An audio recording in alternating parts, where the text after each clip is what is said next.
Y en este marco entonces de la celebración de la resurrección del Señor Jesús, yo quiero comentarles un poco sobre el primer sermón apostólico sobre la resurrección de Cristo. El primer sermón apostólico sobre la resurrección de Cristo.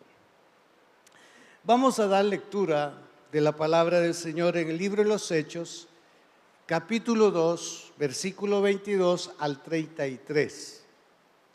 Y vamos a proyectarlo de la traducción lenguaje actualizado. Así dice la palabra de Dios. Escúchenme bien, porque voy a hablarles de Jesús, el que vivía en Nazaret. Todos nosotros sabemos que Dios lo envió. También sabemos que Dios le dio grandes poderes, porque lo vimos hacer grandes maravillas y señales. Desde el principio Dios había decidido que Jesús sufriera y que fuera entregado a sus enemigos. Ustedes lo ataron y lo entregaron a los romanos para que lo mataran. Pero Dios hizo que Jesús resucitara. Y es que la muerte no tenía ningún poder sobre él. Hace mucho tiempo el rey David dijo lo siguiente acerca de Jesús: yo siempre te tengo presente. Si tú estás a mi lado, nada me hará caer. Por eso estoy muy contento. Por eso canto de alegría. Por eso vivo confiado. Tú no me dejarás morir ni me abandonarás en el sepulcro, pues soy tu fiel servidor. Tú me enseñaste a vivir como a ti te gusta. Contigo, a mi lado, soy verdaderamente feliz. Amigos israelitas, hablemos claro. Cuando David murió, fue enterrado. Y todos sabemos dónde está su tumba y cómo David era profeta. Y como David era profeta, Dios le prometió que un familiar suyo sería rey de Israel. David sabía que Dios cumpliría su promesa. Por eso dijo que el Mesías no moriría para siempre, sino que resucitaría. Todos nosotros somos testigos de que Dios resucitó a Jesús y de que luego lo llevó al cielo y lo sentó a su derecha. Dios le dio a Jesús el Espíritu Santo. Y ahora Jesús nos ha dado ese mismo Espíritu, pues nos lo había prometido. Y esto es lo que ustedes están viendo y oyendo. Que Dios bendiga su palabra. Denle palmas al Señor. Hoy venimos a celebrar nuestra gran fiesta de resurrección. ¿Por qué tanta algarabía, dirán algunos o algunos otros? ¿Por qué tanto alboroto? Hermanos, solamente aquel que concibe un hecho como propio puede festejar de una manera amplia. Usted se une al cumpleañero, pero no celebra lo mismo cuando se trata de su cumpleaños. Es que es su cumpleaños. Y otro puede criticarle, ¿por qué tanto? Y usted le dice, es que es mi fiesta, no es tuya. Esta es nuestra fiesta, hermano. Y tenemos razón para festejar. Vamos a decir, con el perdón, que posiblemente nos quedemos cortos. Porque todavía vemos cristianos que no magnificamos o no concebimos qué es en verdad la resurrección o qué fue la resurrección de Cristo. O todavía no podemos entender lo que conlleva, lo que acompaña esa resurrección de Cristo. La resurrección de Cristo se acompaña de que usted y yo resucitaremos. Ya ha habido una resurrección a causa de Cristo. Cuando nosotros aceptamos a Jesús como nuestro Señor, nosotros pasamos de muerte a vida. Pero hay una resurrección que nosotros la vemos en el futuro, pero nuestros hermanos que han muerto la esperan. Ellos están esperando la resurrección y nosotros la estamos viendo. Así que es razonable que nosotros festejemos, porque todos los que murieron y mueran creyendo en Él han de resucitar. Eso fue lo que Jesús afirmó a través de los apóstoles. San Juan 11:25, palabras propias de Jesús cuando dijo: yo soy la resurrección y la vida. El que cree en mí, aunque esté muerto, vivirá. Y todo aquel que vive y cree en mí, no morirá eternamente. Esa pregunta que le hizo Jesús a Marta, esa pregunta sigue vigente para nosotros. ¿Creen esto? Parece que no lo creen, ¿verdad? ¿Creen esto? Que Jesús es la resurrección y la vida. Y el apóstol Pablo dijo: mas ahora Cristo ha resucitado de los muertos, primicia de los que durmieron es hecho. Vale la pena que usted lea todo el capítulo de 1 Corintios, capítulo 15. Familiarícese con ese capítulo. Si usted quiere saber ese proceso de resurrección, cómo se inicia y cómo es que eso tiene continuación en el proceso de la vida de las personas, usted puede familiarizarse y entender exactamente lo que es la resurrección en la primera carta de San Pablo a los Corintios. Por otro lado, celebramos como un hecho trascendental su resurrección. Hechos 1:3 dice: a quienes también, después de haber padecido, se presentó vivo, con muchas pruebas indubitables, apareciéndoseles durante 40 días y hablándoles acerca del reino de Dios. Quiero que comprendamos lo siguiente: Jesús, hasta el último momento de estar sobre la faz de la tierra, aprovechó el tiempo hablando del reino de Dios. El reino de Dios es un mensaje que debe de estar en nuestros labios. El reino de Dios es un mensaje que debe de estarse publicando continuamente. Aquel que sabe lo que ha descubierto con el resucitado, con nuestro Señor Jesús y los beneficios que conlleva la resurrección, no puede dejar de hablar del reino de Dios.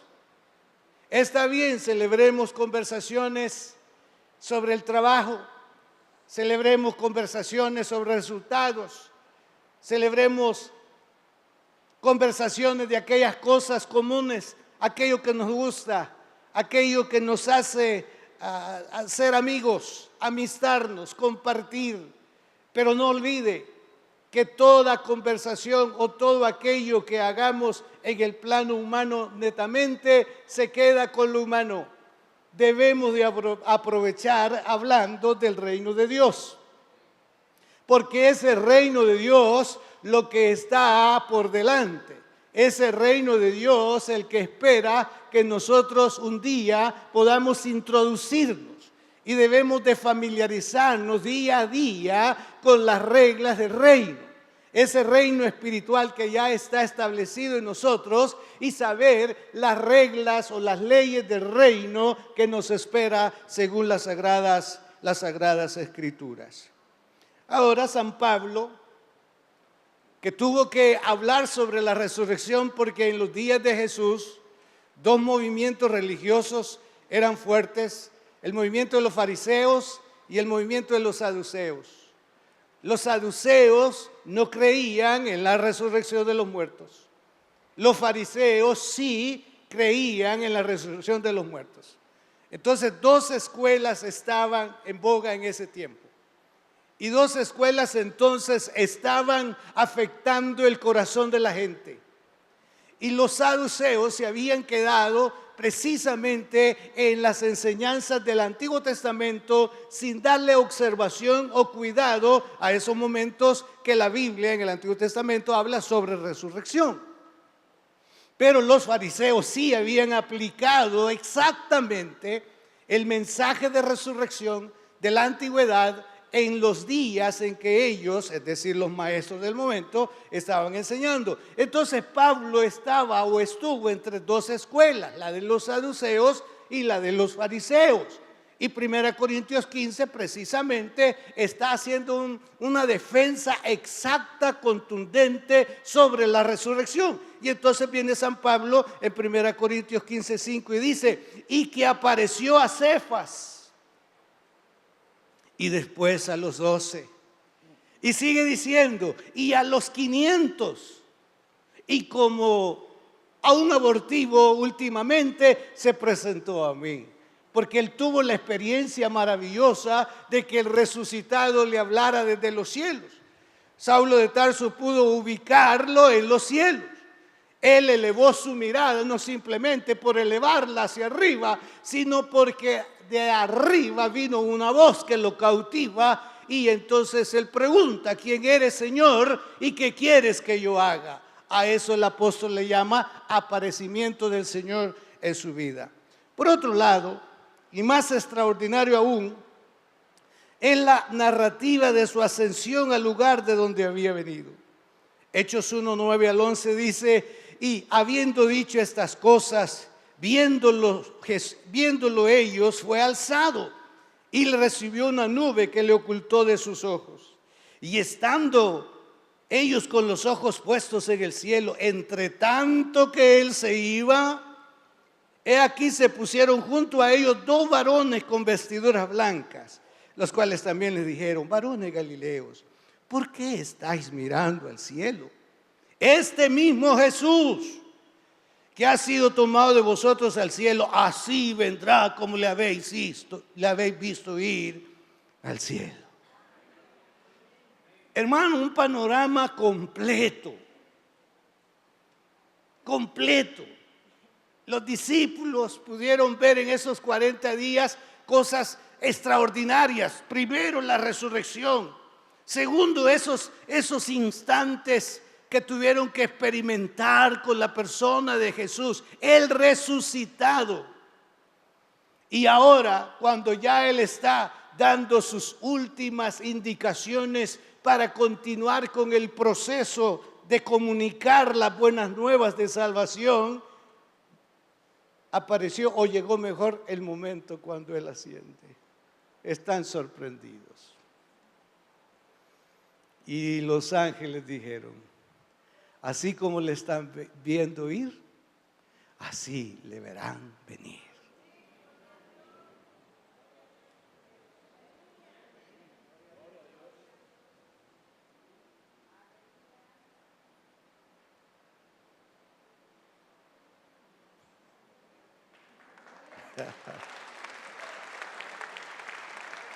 Así le verán venir, gloria a Dios. Ahora vea cómo es de consecuente la Escritura. En San Juan, él había orado así, San Juan capítulo 17. Padre, la hora ha llegado. Glorifica a tu Hijo, para que también tu Hijo te glorifique a ti. Como le has dado potestad sobre toda carne, para que dé vida eterna a todos los que le diste. Y esta es la vida eterna. Que te conozcan a ti. Qué enfático, ¿no es cierto? Y esta es la vida eterna. Que te conozcan a ti, el único Dios verdadero, y a Jesucristo, a quien has enviado. Yo te he glorificado en la tierra. He acabado la obra que me diste que hiciese. Aquí va. Ahora pues, Padre, glorifícame tú al lado tuyo con aquella gloria que tuve contigo antes que el mundo fuese. Del cielo vino y al cielo regresó. ahora está sentado a la diestra de Dios Padre. El mismo Jesús, el identificado como el hijo de José y María, el reconocido como el carpintero, el reconocido como el maestro, el reconocido como el hacedor de maravillas y de milagros, el Señor, el mismo, está ahora sentado a la diestra de Dios Padre. Y desde su presencia nos envió al Espíritu Santo para estar con nosotros desde ahora y para siempre. Ahora vea parte del primer sermón apostólico de Pedro. Este estuvo envuelto en emociones encontradas. Satanás y sus demonios seguían desconcertados de la derrota sufrida al ver la tumba vacía. Sentado un momento allí, yo preguntaba, ¿quiénes fueron los primeros en comunicar que Jesús había resucitado?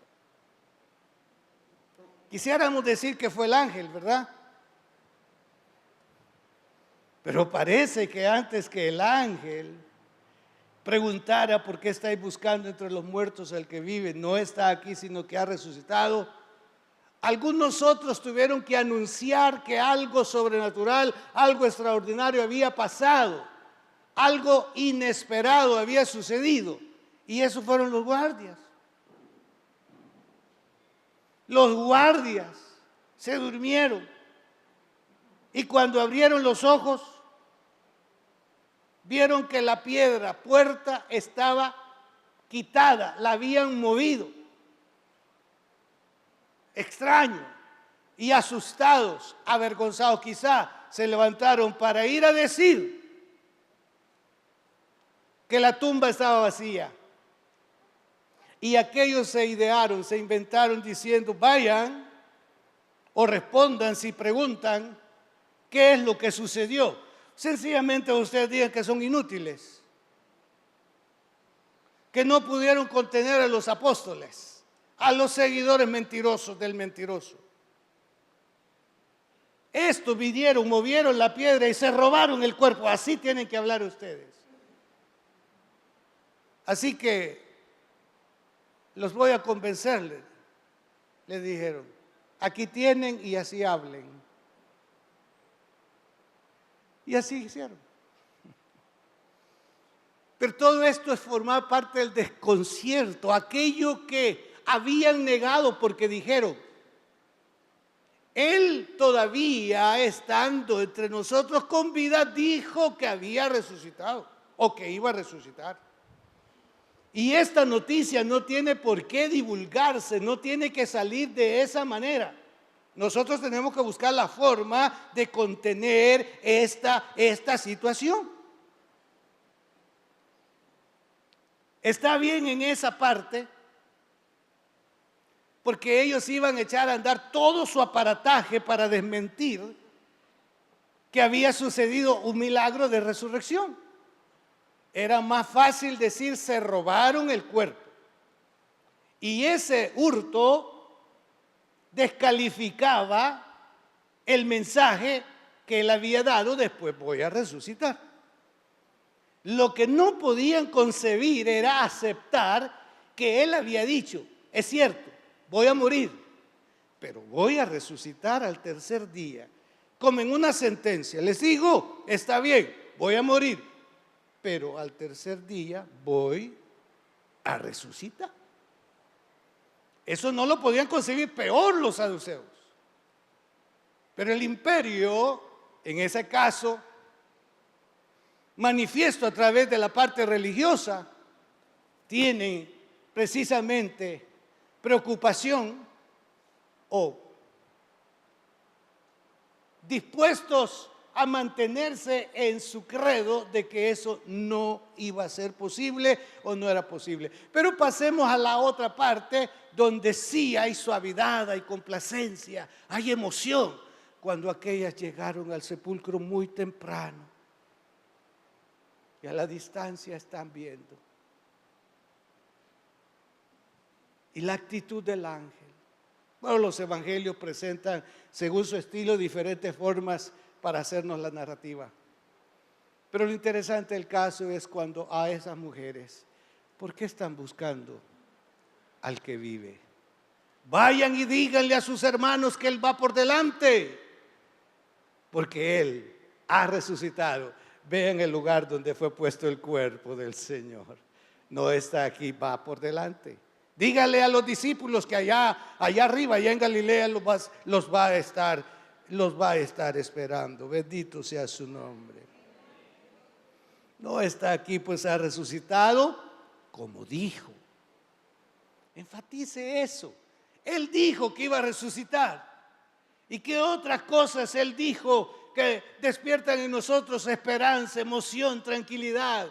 ¿Qué más dijo Jesús para poder nosotros estar este día dando gracias? ¿Qué más dijo Jesús para poder estar animados pensando que si Él lo dijo, eso va a suceder? Porque Él lo dijo. Si dijo que iba a resucitar, eso sucedió. Y aquello que ha dicho que va a suceder porque Él lo dijo. Si usted fue hoy en la mañana a la palabra y se encontró con algo que Jesús dijo, entonces usted abrácelo y créalo porque lo dijo Jesús. Y lo que Jesús haya dicho es para creerlo, es para abrazarlo, es para poder entusiasmarnos y decir: Señor, gracias porque sé que tú lo dijiste. Y aún nosotros le añadimos palabras del Antiguo Testamento, porque Dios no es hombre para que mienta, ni hijo de hombre para que se arrepienta. Como dijo. Así que, hermanos, si usted se ha encontrado con algo que Jesús dijo, creámoslo y creámoslo. Bendito sea su nombre. Ahora, el Señor resucitado estuvo con sus discípulos conduciéndoles a experimentar una de las emociones más extraordinarias que pudieron disfrutar: estar con su Señor resucitado, desde luego. Les dio un último mandato, Hechos 1, 4, 5. Y estando juntos les mandó que no se fueran de Jerusalén, sino que esperasen la promesa del Padre, la cual les dijo: oísteis de mí. Porque Juan ciertamente bautizó con agua, mas vosotros seréis bautizados con el Espíritu Santo dentro de no muchos días. Y cuando Él termina de dar este mensaje, es cuando Él ascendió. Vea, hermano, entre el ascenso a los cielos y un poco antes de ello, analice, considere el mensaje que Jesús dio a sus discípulos. ¿Qué implicó o qué implica ese mensaje? Lo diré de esta manera: queridísimos hermanos, seguidores míos, quiero decirles que la parte que a mí me correspondía en el designio de Dios, hoy finaliza. Y a partir de este momento serán ustedes los que le van a dar seguimiento hasta mi segunda venida. Son ustedes los que deben de darle seguimiento. Son ustedes.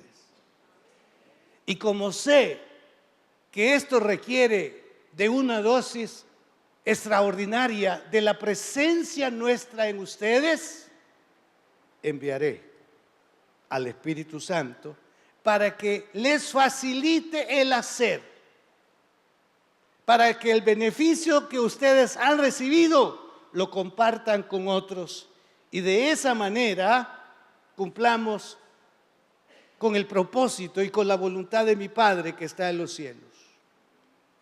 Entonces, estos obedecieron.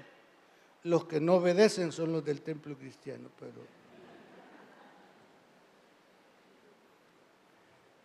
pero estos obedecieron. Doy gracias a Dios por la obediencia de ellos, porque por su obediencia es que usted y yo conocimos a Jesús.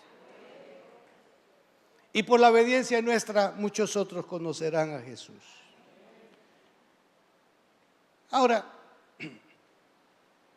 lo que condujo al primer sermón de Pedro fue por la interrogante de algunos.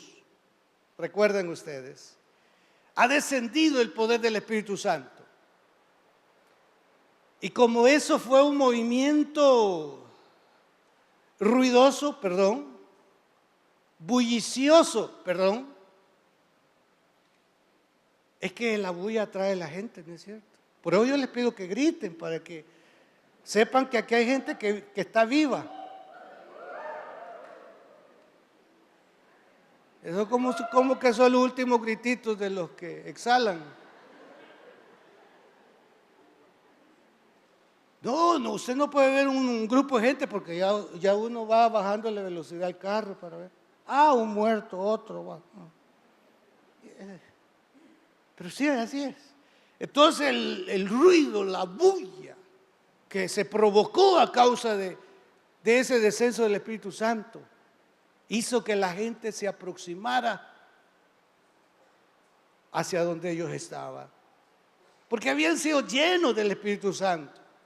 Estaban hablando en lenguas. Y ese hablar en lenguas, dice el texto, si usted lo va a buscar despacio, que alababan a Dios. Pero esas palabras fueron escuchadas como un mensaje, como un llamamiento en ese momento. Pero lo que estaban haciendo los discípulos era alabando a Dios, no estaban predicando. Pero desde luego, como por la diversidad de lenguas que se estaban mostrando, los que andaban en la fiesta pudieron empezar a distinguir quiénes eran ellos, el idioma de estos, y entonces extrañamente dice, nosotros estamos escuchándoles que están hablando en nuestras lenguas, en nuestro idioma, en otras palabras. Pero el propósito era el descenso del Espíritu Santo, y si ya este es un indicativo de lo que vendría a consecuencia de ello, es extraordinario, porque esas lenguas se convierten en un mensaje, y ese mensaje conmociona, estremece y los lleva así a preguntas y a burlas también. Ahora el apóstol Pedro fue enfático con su mensaje de 3 puntos. El primer punto: estos no están ebrios. Han experimentado un anticipo de la promesa del profeta Joel, la que Jesús definió como la promesa de su Padre. El primer punto. Señores, esto que está sucediendo aquí entre nosotros no es como ustedes lo están pensando, fijando. No. Esto es un hecho que procede del mismo cielo. Nosotros estamos en una conexión con los cielos.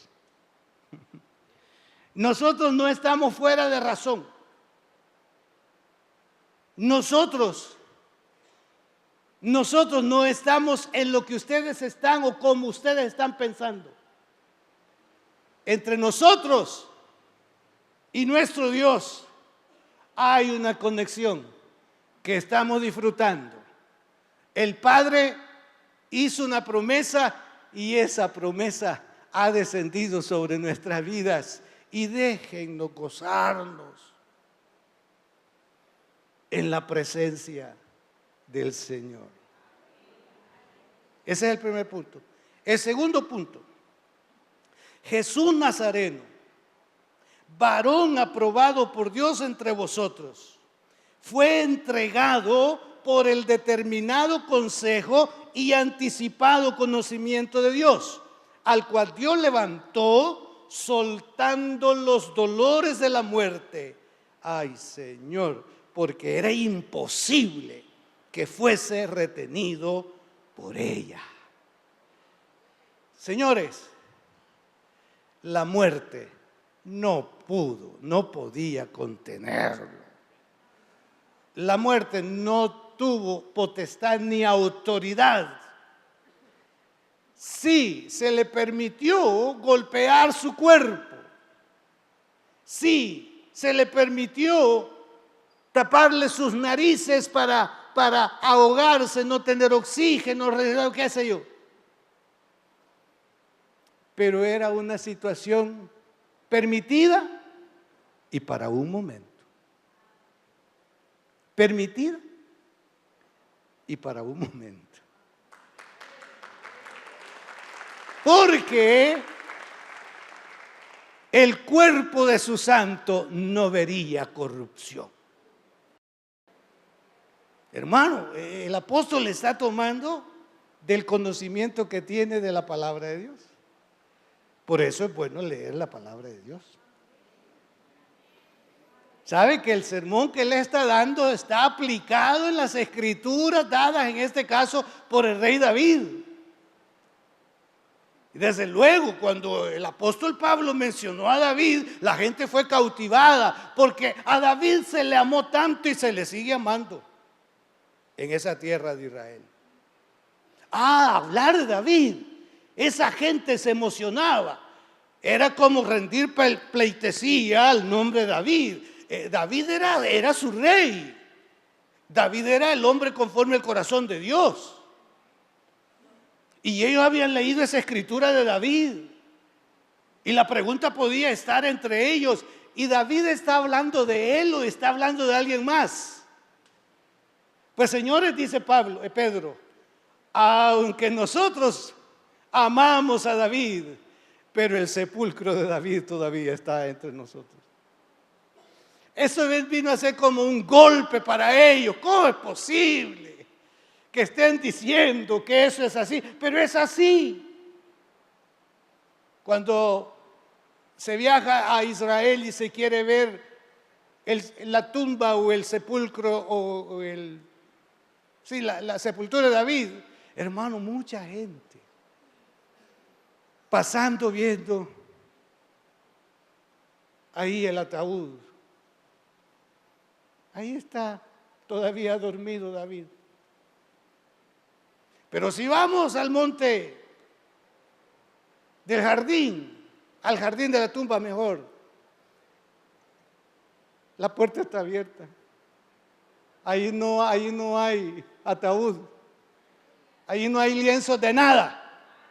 Entre la tumba de David y la tumba de Jesús, una diferencia. Para los judíos era como un golpe decirles: señores, David, aunque lo amamos, pero ahí está. Pero este que ustedes no han querido amar y no han querido reconocer, la tumba está vacía.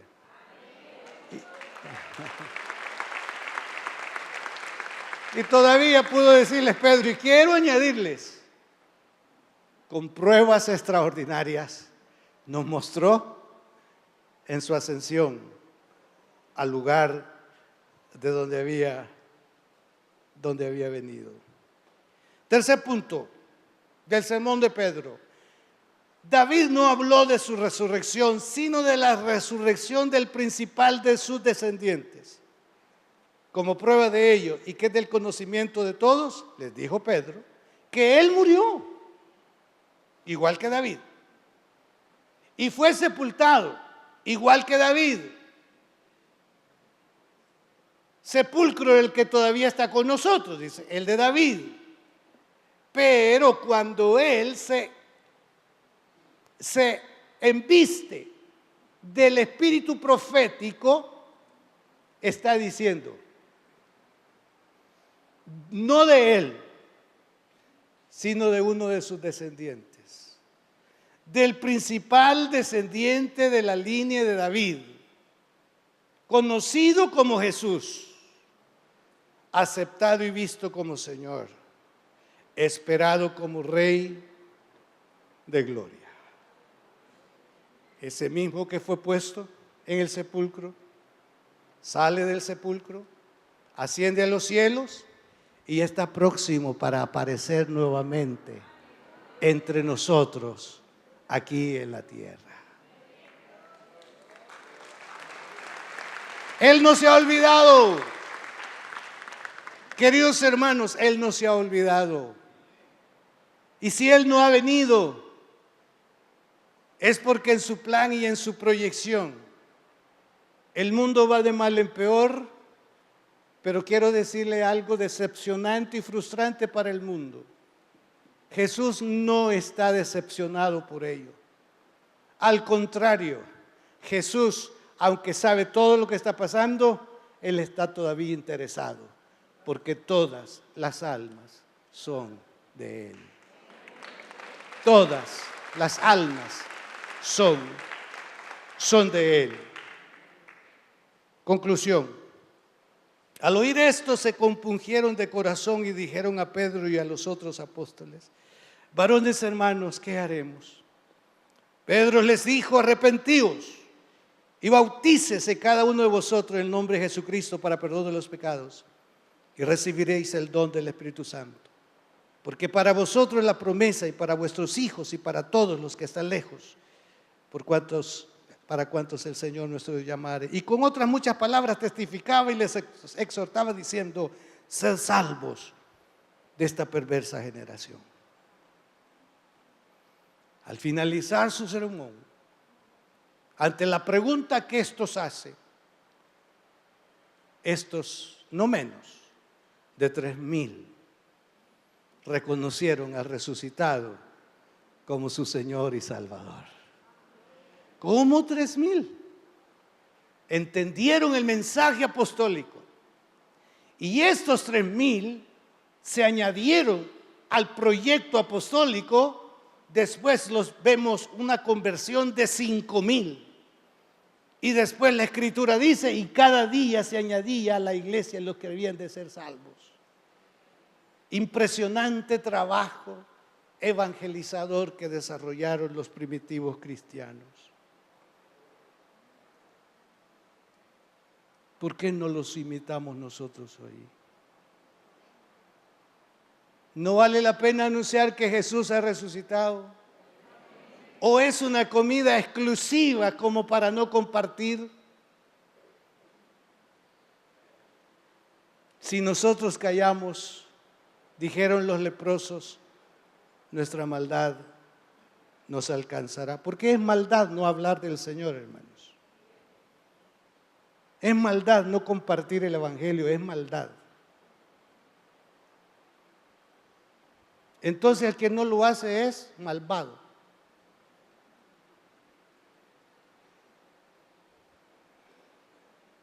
No han venido. Entonces, hermanos, como iglesia festejemos y recordemos con gratitud la resurrección del Señor. Por ello, démosle lugar a nuestro corazón de alegrarse. Léalo de la profecía de David para entender. Alegrarse. Démosle lugar a nuestra lengua de gozarse. Descansemos en la esperanza que nos brinda su resurrección. Máxime si usted tuvo que presenciar el fallecimiento de un ser querido y todavía le duele, le pesa porque era su papá, su mamá, su pariente. Si pudiera hablarle, le diría: ¿y qué estás haciendo aquí? Salí ya de tu tristeza y anda a hacer la obra de Dios. Me estás poniendo triste al verte triste a vos sin hacer la obra de Dios. Porque nosotros descansamos en la esperanza de que ellos resucitarán primero. Llenémonos de gozo en su presencia. Y si nuestra piel se desvanece, en nuestra carne hemos de verle un día, como dijera aquel, le veremos en su hermosura. Feliz día de la resurrección. Que Dios nos bendiga. Gocemos la comunión con el resucitado. Divulguémoslo, contémoslo, compartámoslo con aquellos insensibles o sensibles. Padre, en el nombre de Jesús te damos gracias porque fieles son tus promesas. Te damos gracias porque tú, Señor, hiciste según el proyecto, el programa establecido. Toda la visión era salvarnos. Toda la visión era reconciliarnos con el Padre. Muchas gracias, Señor. Y mientras nosotros vivimos, ayúdanos a hacerte útiles en la expansión del reino de Dios, estableciendo tu nombre y tu doctrina en los corazones de tantos otros. Señor, salva las almas, salva a los parientes nuestros que no son salvos, salva a nuestros amigos, salva a nuestros vecinos, sálvalos, mi Dios. Señor, que podamos tener esa oración constante de intercesión por las almas. Y danos la oportunidad y permítenos el poderles compartir sobre nuestra propia vivencia y testimonio.